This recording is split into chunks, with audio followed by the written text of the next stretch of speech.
Okay, eto nga, no? Super inspection ng itlog, presyo ng bilihin sa palengke si Speaker Martin. Bakit niya to ginagawa? Ito ba ay pang cover up sa mga ganap-ganap or maybe pagpapapogi? Pero alam nyo, tuloy lang sila, 'di ba? Wa silang pakels. Pupunta sa mga warehouse ng bigas kahit hindi niya trabaho. Yun na may mas smuggling. Inspection ng bilihin, papasok na kasi ang December. So, yan na, no? Aabangan nila ang pagtaas ng bilihin. Talagang tataas po yan. Dahil maraming taong mamimili. Maghahanda sa Pasko, maghahanda sa bagong taon. Marami rin pong kinakasal ng December, mga ate at kuya. May mga magjowa na pinipili nilang magpakasal ng December rather than June kasi mas maganda ang panahon ng December, malamig pati. And sinasabay na nila, di ba? Para isang gastusan, parang gano'n. Pero usually, marami po talaga, ako na po sasabi sa inyo kasi makeup artist ako, actually, mas marami akong wedding ng December kesa June. Di ba, may mga June bride, mas gusto ng iba December. So, willing to spend ang mga tao. Kaya naman ang mga bilihin, mabenta, di ba? Oh, pansin nyo yung mga nagsisale-sale sa mga mall, minsan hindi naman talaga nakasale yung magagandang klase. Regular price yung mga magagandang klase, lalo mga new arrival. Yung mga nakasale ng December, mag-ingat po kayo sa pamimili, lalo sa mall na grabe naman ang taon, dami, tapos pila pa sa counter, tapos kanda traffic pa. Kaya ayokong mamili ng ng December. Hindi talaga nagmumura yung magagandang klase. Minsan ang nagsisale mga broken sizes. Kung sa mga sapatos, yung tipong iisang size na lang natira, dalawa. Ganon, yun yung may markdown talagang malala, yung murang-mura. Kasi nga, broken sizes, luma pang style, no? But anyway, lumang style ba itong ginagawa ni bagong Mr. Palengke? And habang siya ay namamalengke or nag-i-inspection ng mga presyo ng bilihin, nagsisipaglipatan ang mga kapartido ni VP Sara kay bagong Mr. Palengke. Iniiwanan na si VP Sara ng kanyang mga kapartido, lumilipat kay Tamba. So ito bang pamamalengke niya, hindi naman niya ito trabaho, itong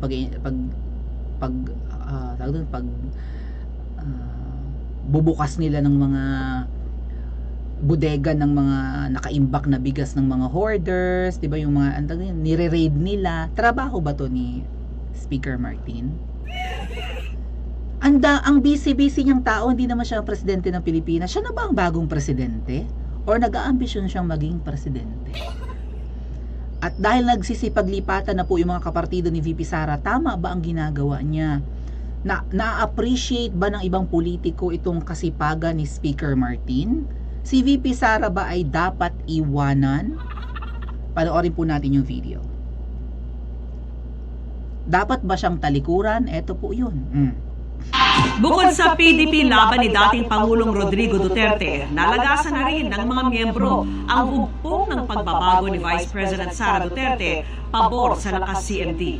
Ang mga naglipatang miyembro, pinanumpa mismo ni House Speaker Martin Romualdez at nakatutok si Ian Cruz. Sa harap ni House Speaker Martin Romualdez, nanumpa ang ilang mataas na opisyal ng Davao Oriental upang maging miyembro ng Lakas CMD. Kabilang dyan si Vice Governor Nelson Dayang Hirang Jr. at 5 provincial board members ng kanilang probinsya. Si Dayang Hirang ay isang kilalang kaalyado ng mga Duterte at dating miyembro ng Nationalista Party. Ilan naman sa board member ay mga miyembro ng hugpong ng pagbabago, ang partidong binuo ni Vice President Sara Duterte. Kanina, sa okasyon ng National Children's Month sa Manila Hotel, tinanong namin ang Vice Presidente ukol dito. Mga known allies ninyo sa DAP4, lumipat daw po sa camp ni Speaker Romualdez. Any reaction po sina Vice Governor Dayang Hirang, yung mga board member niyo, mga dati po yung kaalyado sa HNO? Opo, no comment. Nitong mga nakalipas na linggo, may mga nauna na ring lumipat bakod ng mga miyembro ng PDP laban ni dating Pangulong Duterte papunta sa Lakas CMD ni Romualdez. Sa gitna ito ng mga patutsada ni dating Pangulong Duterte sa Kamara na tinawag niyang pinakabulok na institusyon. Ang lipatan ng alyansa sa Kamara, sinundan ang paghahain ng mga resolusyon na humihimok sa gobyerno makipagtulungan sa investigasyon ng International Criminal Court o ICC. Okay. Anong klaseng, bago natin tuloy, anong klaseng politiko ang lilipat sa tinatawag ni Pangulong Duterte na pinakabulok na institusyon, lilipat sa speaker ng pinakabulok na institusyon? Anong klaseng politiko ang mga yan? Si VP Sara na nagtatrabaho ng matino, pinagbibintangan laang na nagwaldas ang 125 million noong December. Iniwanan nila. Taga kanila pa. So, tama ang ginagawa ng mga makakaliwang grupo na binabati ko si VP Sara sa kanyang 125 million na confidential funds, pero yung 1.1 billion na ginastos ng sekretary ni Kuting sa kakabiyahe na taga DENR, hindi binabatikos ng makakaliwa. Anong klase yung mga politiko itong mga naglilipatan aside from being balimbing? Right? Tuloy natin. Sa war on drugs ng Administrasyong Duterte. Una nang sinabi ni Pangulong Bongbong Marcos, pinag-aaralan ng gobyerno ang posibleng pagbabalik muli ng Pilipinas bilang miyembro ng International Criminal Court o ICC. We all should respect the position of the president being the chief architect of foreign policy. So, yun po lahat na dapat na posisyon nating lahat. Pero we will continue to reach out to the Department of Justice regarding our position on this matter. Ma'am, bakit hindi na makikipag-unite tayo sa DOJ? So, we will still push through na huwag dapat maging posisyon ng government makikipag-tulungan sa ICC, just to be clear. Yes, opo. We will continue to reach out to the Department of Justice regarding our position on this matter. And we will lay down the legal basis of our position with the DOJ. Okay. Pag-uusapan natin yan. So, iba ang stand ni Kuting sa stand ni VP Sara. Di ba nagpahayag na si VP Sara, huwag nating ihiyain ng ating hukuman, ang ating mga huwes. Tumatakbo naman ng maayos. Pero ang kay Kuting, pag-aaralan natin ang pagpasok ng ICC or pagsali ulit natin. Wala pa rin bang lamat ang unit team? Iba ang stand ni VP Sara sa stand ni Kuting? O ano sa tingin niyo? Di ba? United pa rin ba yan? Kuting, iniiwanan na si VP Sara ng mga kapartido niya. Asaan pumupunta? Sa partido ng pinsan mo, ayan, nanumpa pa nga. Ang Diyos ko, this is a big blow actually kay VP Sara, mga tet kuya. No comment na nga lang siya, no? Buti hindi siya sumagot. Pero malaking blow ito ni Speaker Martin kay VP Sara. Pinapamukha kay VP Sara na iniiwanan ka na ng mga kaalyado mo. Akin sila, ako ang makapangyarihan. Kahit Vice President ka pa. Gera ito, mga atet kuya. 'Di ba? Gera between the Romualdeses, the Aranetas, and the Marcoses against sa mga Duterte.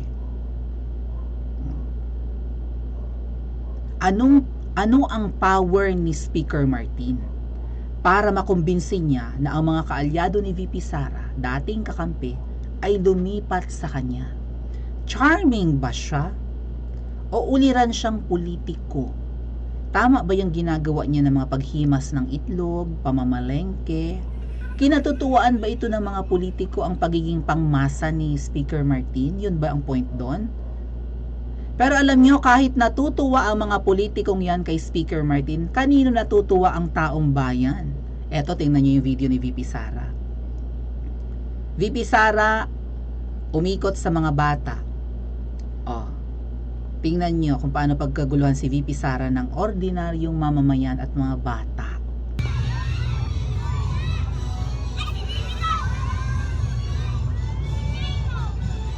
Nakamayan ang pangalawang pangulo. O, kinilig pa daw yung nakadilaw. Sabi, may nakadilaw na kinilig. Ito. Kasi yung nakadilaw. O, kinilig daw yung nakadilaw. Sabi dito ni Miss Crisette. Si kuya na naka-yellow kinilig. Kuya talaga. Akala ko malaking lalaki, bata pala.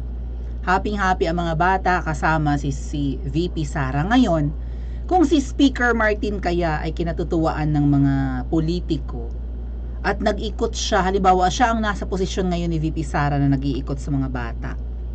Siguro Christmas party to, no? Kiligin kaya ang mga bata kay Speaker Martin? Pagkaguluhan din kaya ng mga bata si Speaker Martin? Pagkaguluhan kaya si Speaker Martin Romualdez ng ordinaryong mamamayan without the camera? I-comment nyo po sa comment section at mag-like and subscribe din po kayo.